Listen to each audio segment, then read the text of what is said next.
report by the European Union found that alongside Russia, China is one of the main antagonists, using state and social media to further muddy the waters of the coronavirus narrative. I think it is very clearly in China's advantage to be sort of pushing back at this story that China is responsible.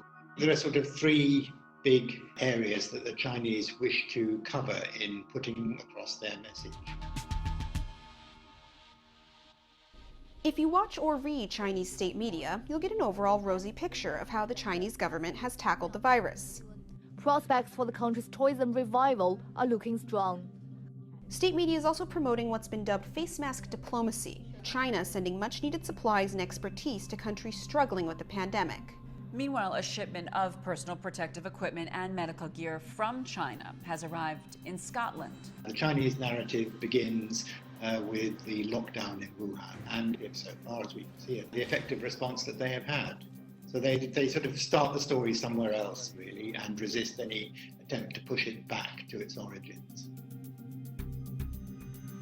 Chinese diplomats have even used social media platforms banned at home, like Twitter, to question the origins of the virus. For example, this tweet from the Chinese embassy in South Africa casts doubt on the fact that the virus started in China. Zhao Lijian is a spokesperson for the Chinese Foreign Ministry, and he's made a name for himself with his aggressive and contentious tweets. But he took things a step further in March with this tweet that suggested the U.S. Army somehow brought the virus to China, which is false. They are strongly resisting any attempts to have an impartial international investigation into the origins of all this, especially one that sort of visits China and looks very closely at Wuhan. In addition to these official social media accounts, both European and American officials say China is using covert disinformation networks, sometimes spreading misleading information about the U.S. response and trying to shift attention and blame away from the Chinese government. The whole point of this kind of disinformation is it's not just their credibility, it's everybody's credibility that is undermined by all this. They do a lot of muddying the waters in terms of sort of positing alternative theories, leaking these kind of ideas into the social media space so that they are sort of deniable thoughts, but they are ones that can have a bit of traction. China is not alone in confusing the virus narrative.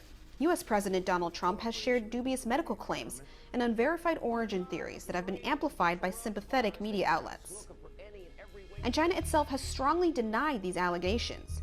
In a rebuttal from its Ministry of Foreign Affairs, it said, China has all along been open and transparent in information release. On the contrary, some U.S. politicians, scholars, and media outlets that are hostile to China have kept slandering and attacking China. China is a victim of disinformation. The results of China's efforts have been mixed. A recent poll in Italy found that for the first time, respondents see China as friendly, while trust in the EU and the US has dropped. Meanwhile, in the United States, a survey by Pew in March found that about 2/3 of Americans now have a negative opinion of China,